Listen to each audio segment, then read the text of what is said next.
Russ, thanks so much for joining us this morning. It's great to see you. Sure. So you were one of these guys that very few people knew much about at all because you rarely give interviews, which is why this morning is so special. And then you sold Rockstar Energy to Pepsi in 2020 for over $4 billion. And suddenly everyone was like, who is this guy? What is his story? So I want to talk about what you're doing now, investing, and how you look at this whole financial world that's relevant to this conference. But before we do that, tell me about how the idea for Rockstar came to you. What were you doing at the time, and how did you put it all together and fund it? All right, well, if you look back in time, it was in San Francisco in the 90s. Red Bull launched in Europe in 1987. And Red Bull then came to the U.S. in 1997, and it was, don't forget, this is when San Francisco was the best place in the country, like Miami is now. But San Francisco at the dot-com era, San Francisco 49ers winning the Super Bowl. So Red Bull, when they chose their demographic and the city to launch in America, they went to San Francisco because it was higher income, educated, outdoorsy. So they launched in 97, and I was working for the owner of Sky Vodka, believe it or not, in the late 90s. And what were you doing at Sky Vodka? I was helping the owner develop new products. And he was my dad's friend, and he gave me a job. Long story how I got that job, but I helped him develop new products. And along the way, I saw Red Bull, and I was drinking Sky Vodka and Red Bull, like everyone was. It was the first ultra-premium vodka, and everyone was drinking Red Bull and vodka, like me. I was in my 20s. And I said to him, you need to make an energy drink. He goes, no, I'm going to stick to vodka. He was 70. I was in my 20s. I go, I'm telling you, everywhere you go, it's Red Bull and vodka, Red Bull vodka, Red Bull vodka. Why don't you make an energy drink? You have the distribution, you have the sales force, and you have the money. I can help you make it. I know this would work really well. And what he wanted me to do is he wanted me to make a soda called 80-20 Cola. And it was before Splenda. If you think back in time, it was very fast. But if you look back, there was no sucralose, there was no Splenda, it was just aspartame. So he goes, I go to the soda fountain, I put in 80% diet, I put in 20% regular to cut that aftertaste, make 80-20 Cola. I go, okay. So I figured out how to make 80-20 Cola, which was 80% diet and 20% regular. I learned the whole beverage business, and it just was a flop because you can't make money. I said, they're selling Coke for $2 a case. It's costing us $10 a case to even make this. This is crazy. So I said, make an energy drink. It's $2 a can. Let's do it. No. So I went back to him a year later with this whole concept, a 16-ounce can, a black can, called Rockstar. Just for people that don't know the beverages, so Red Bull comes in what, 8 ounce? It was an 8.3-ounce little slim can back then. Yeah. And all the other copycats were in these little cans. And so I came back with a giant 16-ounce can. I said, look, I would buy this because I'm the demographic. I don't want to get ripped off spending $2 for 8 ounces. You could buy $2 for 16 ounces. He goes, I hate rock stars, those idiots dancing on stage. I'm like, oh my God. He goes, no one wants a black can. No one wants that much energy. Everything's wrong. I'm like, okay. I'm like, well, I want to do it. He goes, well, then you go do it. I go, I don't have any money. How am I going to do it? And he said, well, I did it on my own with Sky Vodka. And again, this is my mentor. He really is a great guy. He passed away. He sold his company to Campari for a lot of money in the day. But he was my beverage mentor and a family friend. But I'm telling the backstory of really what the conversation was like, especially if you're friends who talk like this. Like, if you're older and you look at a younger person, this is probably the most important lesson here. It's so easy to say no. The hardest thing is to say yes. So for me, I have that habit too. It's easy to say no and dismiss everyone. And if you're older and successful and you have a young person that's around you, I'm sure they have lots of ideas. You're like, another dumb idea? No. So I said, look, I really want to do this. And he said, I'll let you use my contacts, but I'm not putting up any money. And he said, you can do it on your own. And I said, are you sure? So I had $50,000 I had saved up, and that's all I used to launch this. And then later I sold it for 4.7 something after 20 years is really the short version of the story. But And throughout that history of Rockstar, what did you do in terms of, other than the product, which, as you laid out in the beginning, was twice as big, it had more caffeine, it was good value. In terms of marketing, I mean, I heard you did some crazy things, like you had a limo painted with Rockstar, and you would go around to conferences with the Rockstar Energy girls. And what was the marketing strategy? What really worked? Because the beverage industry, I used to cover it. My first job at the Wall Street Journal was covering Coca-Cola and Pepsi. And every week there'd be somebody coming to me with a new beverage idea, and you go to the beverage shelf today, and there's just dozens and dozens. So how did you differentiate yourself? The truth is, in the beginning, again, I had $50,000. Every penny went into making it, and the only distribution I got was from Southern Wine and Spirits, which is now Southern Glazer. I don't know, they merged, but they did it because they were doing a favor for the owner of Sky Vodka. Everyone else said no to me. The distributors all said no as well. No, no, no, no, no. No one wants this. You're crazy. So in the beginning, it went on the shelf. Don't forget, I was just in San Francisco. You're talking all of Northern California was my first market. I wasn't in Sacramento or Auburn or wherever else all over Northern California or Sonoma. It worked on its own. Just because it was next to Red Bull and it was twice the size for the same price. And it was only $2. So someone's going to grab something and look at it. It says Rockstar. It had a cool gold star on it. And they grab it and it's like, oh, $2, I'll try it. So truthfully, my marketing back then was nothing. It was just the product itself. And you didn't. So Red Bull was spending tons of money, mega money, on marketing, as was Monster when they started. They later. I'm talking later. Early on. Look, you'll know too when people develop products. I have people come to me now.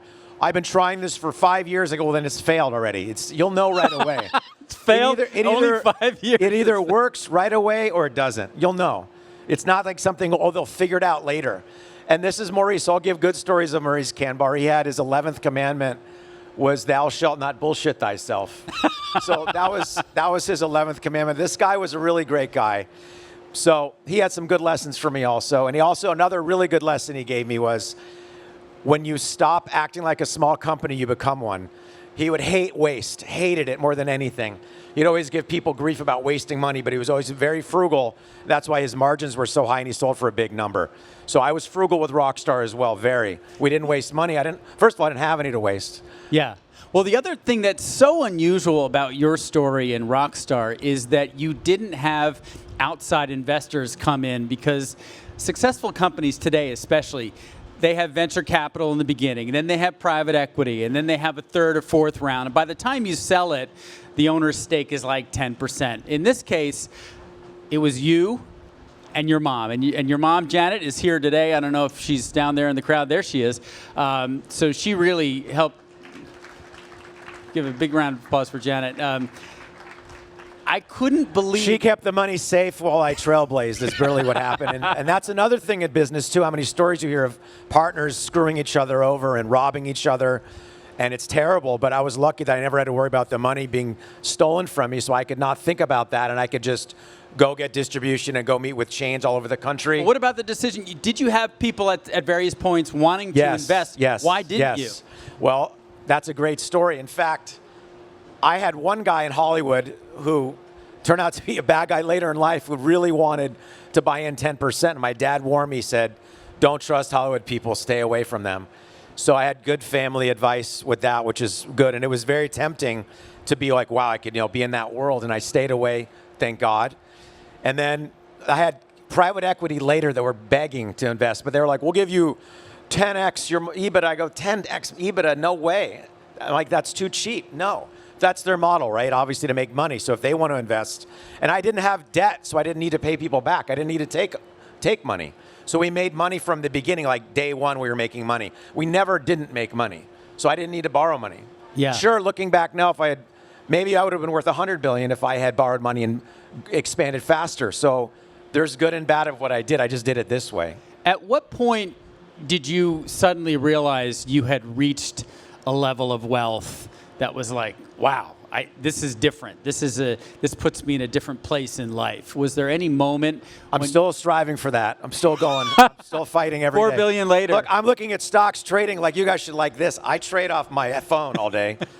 But yeah, I still trade and act like I need to keep fighting and making money. I don't stop. I don't know how to stop, to be honest. And then along the way, even before you sold the company, you started investing in real estate.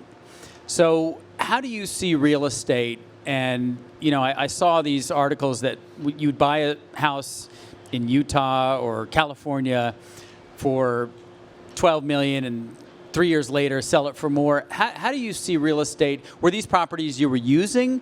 Do you see it as purely an investment? And what kinds of properties do you like to buy? I got addicted to flipping houses and remodeling them, when I always said I'll never do it again every time. And I'm sure many of you have had remodels of your house and you want to kill your spouse or your friends and the contractors. It's the hardest thing ever. So I am never doing it again, ever. Except in building one in Miami that I also said I would never do it again, but I'm doing it now. No, I think that we got lucky here in Miami because of COVID. Everyone moved here and there's no taxes. It was pretty obvious. And the two bubbles in the world are really Miami and Palm Beach. And if you want a third bubble is Aspen. You think it's a bubble now? I mean, a good bubble, like everything went up triple, quadruple. But how does that work? I mean, how can that keep going? But I also bought houses in Park City, Utah, because I said, wow, these are so cheap. If this was an Aspen, it would be $100 million, but it's not an Aspen, so I can't sell them. I'm stuck with them. So there are, it's not like every great house everywhere you're going to be okay. There are a few good areas, and the rest are scary. I mean, I'm sure a lot of markets like LA got destroyed because they don't know how to run the city, and they added mansion taxes, and people don't want to buy there, and you're stuck. People are stuck with their big homes. They can't get out of them. So aside from the house you're building in Miami, you're not on the lookout to buy any more properties right now? I don't know. Maybe. No. Let's get okay. We need to put in blood. No Sounds more. like an I'm done. addict trying to recover. I need to calm down. No more. And how did you come to Miami? Because you grew up in Northern California. I went to San Diego State for college. I left Northern California, went as far south as I could go. Like most kids, if you can get away from your parents, you go as far as you could. I needed to go to a state school. I went to public school my whole life. I didn't go to private school. And then I moved to LA after college. That didn't work out. Then I moved home for a year, and my parents were so mad I was living at home at 24. Then I eventually moved back to LA after I started Rockstar. When San Francisco, I realized I needed to make it big. And I had to go to LA to make Rockstar big because that was where all the rock stars were. So I went down there, and that was the center of action sports and all the rest of it. So then I was in LA, and then the taxes just got too crazy, and I moved to Miami, to actually up north in Palm Beach County and to Miami. And when was that? 2009. But I would go back and forth to LA, but I left full-time before COVID. I timed it pretty well, and it's been great. I mean, everyone else now, this is becoming a full-time city. There's so many people that moved here from New York and California and other states. So the brain power has gotten a lot better. It's not just partying, which is good, because this place was a little empty for many years. Like, right. You could lose your mind and your soul here very easily. Not me, but I'm just saying this place was, it is what it is. Yeah. But now it's becoming a real city.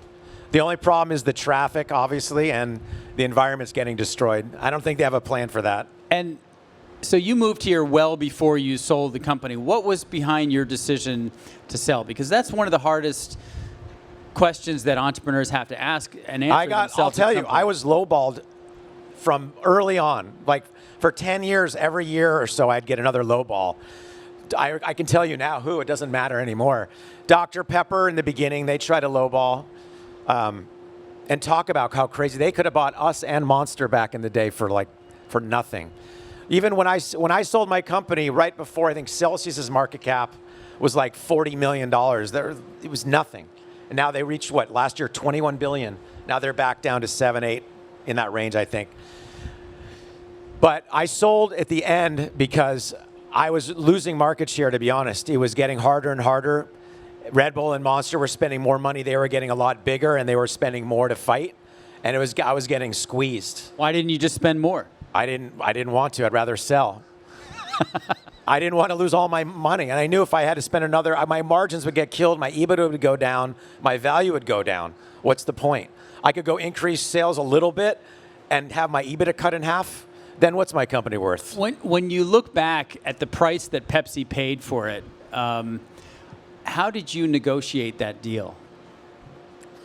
I don't know. Hopefully I can talk about this, but they lowballed me too, and I said, don't bother me, leave me alone, and then they kept coming back. But the trick with that was I had a contract that I signed. I mean, it goes back to a contract I had that I signed in 2010 when I left Coke. I used to be distributed by Coca-Cola, and then I went to Pepsi, and the truth is I bluffed that I had other options, and I did, and I had nothing. And Pepsi signed a deal that restricted them from bringing out other energy drinks. And so they needed me out of the way, and they, I think, paid, but they got a good deal because then they brought in Bang right away. Now they own a part of Celsius. So they were able to open up their other ideas and other ways they wanted to make money with energy. And looking back, after the market went crazy, what was it, 2021, it went nuts, I was depressed how low I thought I sold my company for. Then in 2022, right, I was happy. Then like it goes, it depends on the market if I'm happy or sad about the price that I got. So do you still think about it? Do you still have Every day. I look every day at market. I look at market caps every single day. And I invested a lot in Celsius because I saw their value go from 20 billion down to like 5 or 6 recently. And I said, that's crazy because their market share was much higher than mine. I know all their guys, they didn't tell me anything, but I could see that this was going to turn around because they have the distribution everywhere. They have coolers everywhere. People are still buying the brand. It was a weird lull where that went way down in price. It didn't make any sense. So there's like natural gas went way down in price. It didn't make any sense. The euro went way down. It didn't make any sense. So I look at little things that are just not logical, and that's how I choose to then deploy my capital to try to make money. Yeah, so this is the part where all of you are just going to be floored by this, being in the financial world and investing. So when you sold the company, rather than give all of your household wealth to create a family office, to JP Morgan Private Bank, you manage it, I'm going to go off and do what I want to do. You actually spend all day, every day, trading your own stocks. Yeah, I can't see out of my left eye because of it with my iPhone, but it's okay. I'm joking. No, I actually... What? Why? Because I don't... Here's why. I'll tell you why. So I got the same speech from everyone I know. Everyone. Why don't you let someone else manage your money? And I said, fine. So eventually I caved, and I gave it to people that invested in Silicon Valley Bank. That's why. And so they were telling me, this is the best bank ever. It's so great. And I'm looking at stories on interest rates. They're going to go, this doesn't... How are they going to not lose money? Their interest rate's so high. This is crazy. Oh, it's fine.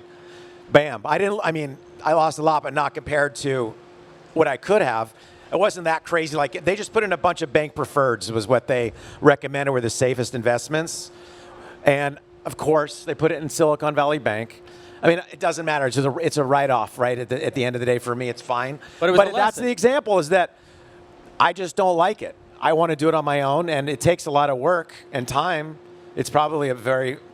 So what do you do? So tell me about, like, how many stocks do you typically own? How do you do the research? How often do you trade them? Who do you use to trade them? Do you use an investment bank or a trading firm? I have UBS as my bank, and they have I have a futures account in Chicago when I trade oil and euro, right? Like that kind of stuff up and down. Oil is the best way to make money when it's gone. If you look at a chart, this is how you make money. It goes like this. This is great. This is the best chart in the history of the world. You can look at that over the last year of oil. That's what it is. It's incredible. So it goes down, you buy, it goes up, you sell. I mean, it's pretty simple. But and then you can short it. When it gets too high, you just have to look at it all the time to see the trends, though, right? And I think, if you want advice, you probably don't want to hear it, but the euro's too cheap, and oil is going to go down because that's Trump's #1 mission. So short oil, go long euro is my guess. You mentioned Celsius, and I want to know how you started investing in it. How much of the stock do you own, and what's that ride been like? Do you ever talk to the company? Did you ever consider, buying the company, taking over the company? What's that relationship? So I saw it go up to 20 billion, and I was sick. I said, I cannot believe this company's worth 20 billion. I was so... Why not? I see them everywhere. They're popular. It was trading at, what was their multiple, like 800? I don't even know what it was. It was insane. I didn't understand it. Then it came back down to like 9 or 10, and I bought a big chunk. Then it went to 8, I bought more. Then it went to 7, I bought more. Then it went to 6, I bought more. And then it went to 5. So I was down a ton, and I was so pissed off. How much did you buy? I own 9 million shares or something like, I don't know, like 9 million shares. I think like 3.5 or 4% of the company. But I went to the board, and I'm like, look, I own a lot of this company. I'm pissed off. You guys are idiots. What are you doing?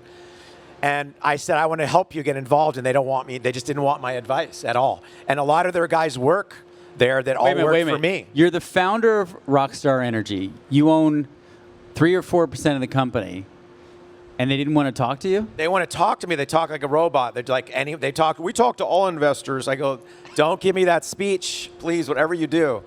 So I said, fire your CEO. put me on the board. I did the whole thing, but I'm not going to go public about it. I mean, this is the first public that I've talked about it. And then they spent $2 billion on Alani, which I think is a fad drink. I don't know how that's going to go long term. Believe me, I want the stock to go up, so I'm saying the opposite. So then hopefully I'm being negative, it's going to go up. Because I've also learned that with investing, whatever you think, do the opposite. That's another way, right? And when you look at that space, what should they be doing? What do you think, if you were to start a new Rockstar Energy now, what would you do? I haven't thought about that because I said I would never get back into beverages, like I'd never remodel a house. So you never know. But, I mean, you look at what Pepsi just paid $2 billion for another drink yesterday, Poppy, with $100 million of sales. Like made from apple vinegar. How on earth can they spend $2 billion on that?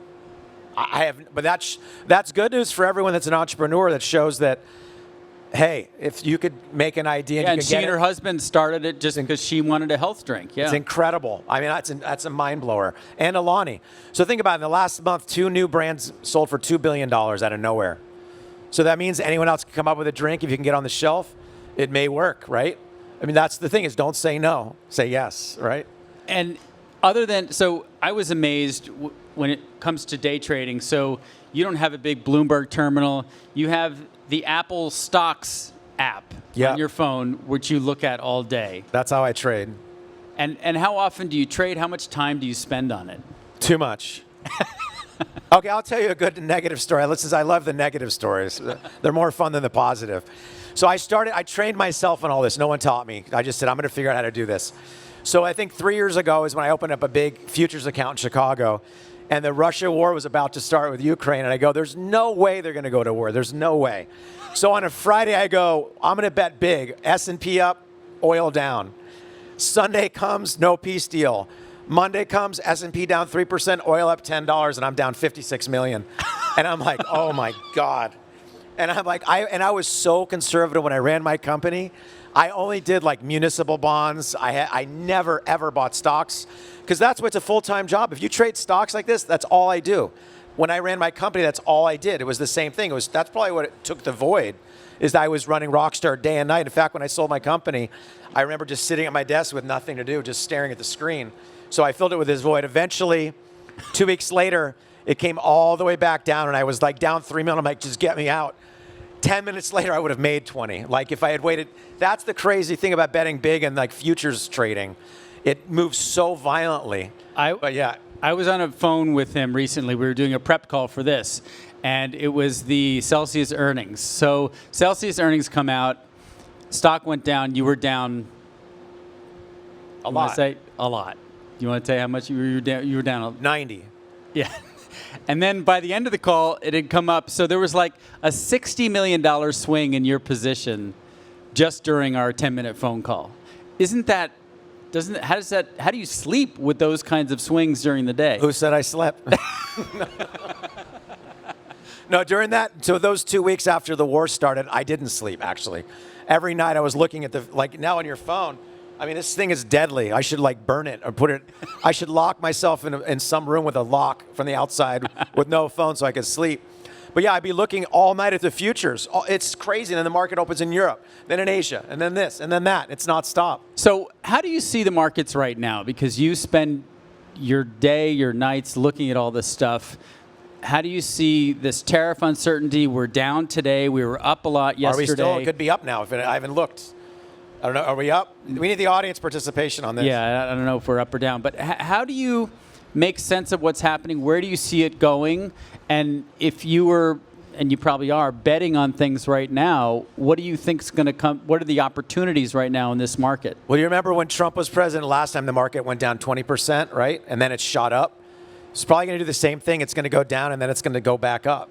When? So, I need to look at my phone to tell you that. And you said go long euro, short oil. I think so. Are there any other trades? I mean, in terms of... Buy Celsius. Get my stock up so I can sell it, please. And in terms of, other than investing, philanthropy... No, but I actually do think Celsius, honestly, their stock is so low, it seems like everyone looks for something. That's one of the things is people have to put money somewhere, right? And his Bitcoin goes into the trash pit, and I never bought any of it ever. But I did flip MicroStrategy a few times. And you didn't come from a family with a lot of money. No. In some ways, your money came the hard way, and it came gradually. But then there was this huge payoff. How has that changed your life? Has it? And what has been the biggest benefit from the wealth that you received as a result of the sale? I need to learn how to enjoy it, I think, more still. You don't enjoy it? I mean, I'm not going to say that. I'm not crazy, but no, it hasn't changed my life, really. It's been the same since I'm probably in high school. Do you still feel the need to fight and win and succeed? Always. I'm too young to quit, right? I can't quit now. How? And other than trading, is there anything else that you see in your future? I mean, do you think you'll start another? So after October 7th, I gave $1 million to a group that bought protective armor for Israeli soldiers. So when you have money, you can do things like that, which is the point. Do you ever see yourself starting another company? Maybe not in beverages, but something else. I don't want to run a company ever again. It's too hard. Very, very difficult. Taxes and compliance and lawsuits, it's horrible. And I'm fortunate I don't need to do that. I'm out. What about angel investing? No. Because then I'd stare at the company all day long. See, I said no. I need to start saying yes. Because you would want to be so involved, you wouldn't. Yeah, I can't be passive. I'm not a passive person, as you can tell. Yeah.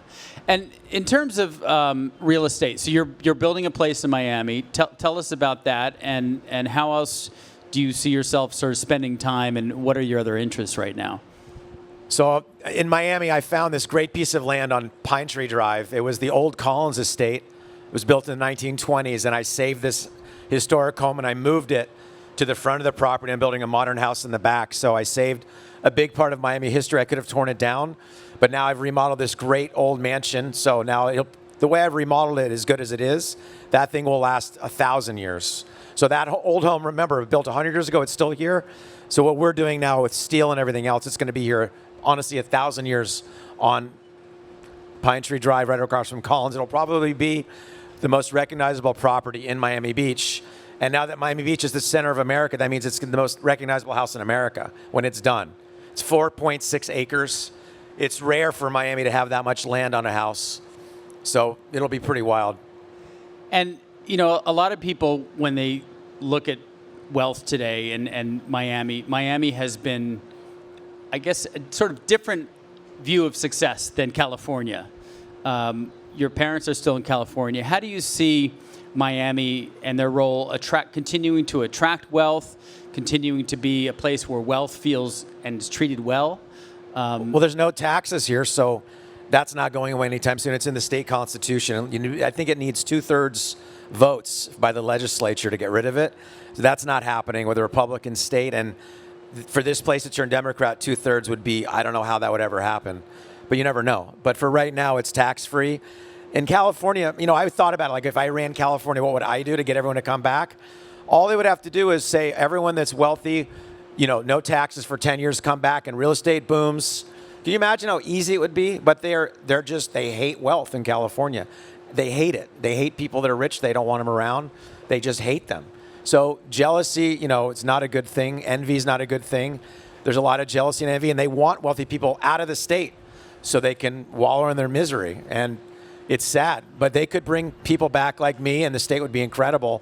They just won't do it over their dead bodies. Right. So that state's just going to continue to be horrible when people you're going to move. Like, why would you ever go to California if you can move to Florida? If you have better schools, it's safer. You can carry a weapon to protect yourself. You're not going to get in trouble. If someone breaks in your house and tries to kill you, you're not the bad person. I mean, right. Everything's opposite there. Right. So that's why the state, it's not just the taxes, it's the government.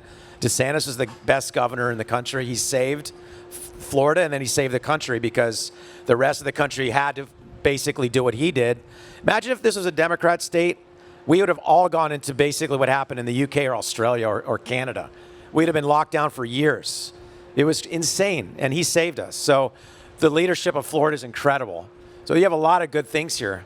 It's just a little bit hot. That's it. And I assume now that you are here in Miami, you probably meet a lot of wealthy people. I saw you down at Art Basel, where there are a lot of wealthy collectors there. I don't buy any art, by the way. Not yet. I think that's a bubble. You think it's a bubble? Horrible bubble. The worst bubble, probably, Art. Interesting. What other bubbles do you see out there? Crypto bubble. Now, when you say bubble, do you think I think it's going to crater, I think. I've always thought it was just, but again. You think crypto's going to crater? Why? Why? When you have every Uber driver telling you to buy crypto? I think, isn't that the lesson? Right? No, it's sad because everyone's dream is to retire rich. I understand it, right? And how else do you become rich except for crypto to go up 10 times? So everyone has that dream, but it's around the world. It's not just the U.S., it's the whole world. But this administration is and will be very supportive. So that's going to keep driving it higher, don't you think? I guess they're self-dealing, if you think about it. If they want to sell all their crypto now and do it, okay, fine. But I don't think they're going to, right? Their whole administration, I know, is pro-crypto. Yeah. But again, didn't they say they're not going to add it? Well, wait, Powell said he's not adding it to the Treasury. It may not be his decision right now. It's Congress. Yeah, it would have. Is Congress going to do that? To buy more crypto, yeah. It would have to be Congress. If they announce that as part of the crypto reserve, they're going to buy crypto. Sure, that's the dream for all of them. But if they do that, then I'm wrong. I can be wrong, but I think that's just insane if our government did that. I spoke to you shortly after the election this past November. How did you see that election playing out that might have been different from what you expected, both from an investing point of view and a personal point of view? I thought that they were going to steal it again, to be honest. They, meaning the left, the communists. I thought they were going to steal it. And I was actually at Mar-a-Lago election night watching, and I saw President Trump's face when the first states came up. It was, I think, Michigan and Pennsylvania. He looked scared, too, because he was way down in the beginning. I went, oh, my God. So I didn't know. No one knew, really, even though the polls, you had fake polls that came out that said he was losing by 10 or 12 in Iowa, I think it was. So no one knew. And again, it was such a big swing that I guess it was too big for them to do it again. I didn't have faith in it, though. I didn't think it was going to happen. So you bet on a declining market at that point? I did. And I lost, but it's okay. When you can't win them all. It's another good. All these sayings are real. For these financial advisors out here that are looking to build relationships with high net worth clients, understand those clients more, what advice would you give them? To find clients? And develop relationships and understand. Just say you'll do it for less money than the other guy, honestly. You got to just, it's true. If I was a real estate agent, I would go to every house, say, I'll sell your house for 1%. I'll do it for 0.5%. I don't care. And I don't know why agents don't do that. It's like they collude with each other. That really was what it was. They kept it inflated because they didn't want to lose their commissions. But if you're young and hungry, even I went with UBS because Goldman wanted too much money. And I sold my company with Goldman, and they expected me to keep my money with them, and they asked for some crazy fee. I said, are you insane? No way. A big percentage. And UBS did it much lower rate, so I went with them. And I think we're going to take some questions. We might have questions in the audience. I think we're going to have some questions online. But in the meantime, for other financial advisors out there, do you expect at some point to, I won't say grow out of this, but do you expect at some point to not spend so much time trading stocks and doing something else? Or do you think that you'll want to do this for a long time? No, I have to quit. Help me quit. Who can help me quit, please?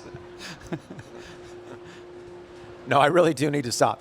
What I need to do is the safe way. Just put it in dividend stocks and never look again, right? So 5-6% dividend stocks. Just go by AT&T and Verizon and the boring bank preferreds like I was supposed to and never look, right? Yeah. That's what I should do. And uni bonds. Yeah. That's it. Then I don't have to look at my phone. And for any other advice, this shift for entrepreneurs where they start a company and then they become full-time investors, this is a transition that a lot of individuals and families go through that people assume it's easy, right? Well, you're good with money, you started a company, you must be a good investor. What advice or what have you learned about that transition that you didn't understand when you were just an entrepreneur? Say it again. The transition of going from full-time entrepreneur, to full-time investor. What would you say is something that you have learned since the sale that you wish you had known about what your life would be like as an investor versus an entrepreneur? Because again, a lot of people think it's it's just a money skill, right? Starting a company, that's a money skill. Investing is but it's different, isn't it? I enjoy it though. It's fun for me. I mean, it's basically a hobby that could be very dangerous, but it's a hobby, trading. It would have been safer for me to give it to and I mean, look, every company went up the last 5 years overall so much. I would have made a lot more if I had given it to a money manager, truthfully, right? If I had done it the other way, I'd be worth double. So I did it the wrong way. I didn't know. Again, I started on my own. I was scared to give it to someone to lose money.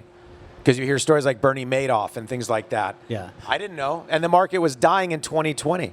I could have bought a hotel for $100 million, the Shore Club in 2020. Now they're selling the penthouse for $100 million, right? I mean, there were so many opportunities. Yeah. But I just didn't want to lose money. I was very conservative. Well, I think there are a lot of people here who can help you with that addiction. In the meantime, before we go, I just wanted to call out, I have a new newsletter, Inside Wealth, cnbc.com/InsideWealth. You can hold your phone up to the QR code and sign up. This is a newsletter devoted to high net worth investors, not quite as wealthy as Russell, but certainly the high net worth investors, what family offices are doing, how they're investing, and more importantly, how the financial advisory community can better understand high net worth clients. So hope you all sign up for that. Russ, this was a pleasure and a rare treat for all of us to hear from you. Thank you so much for your time today. Thanks for having me. And Janet, thank you so much for coming.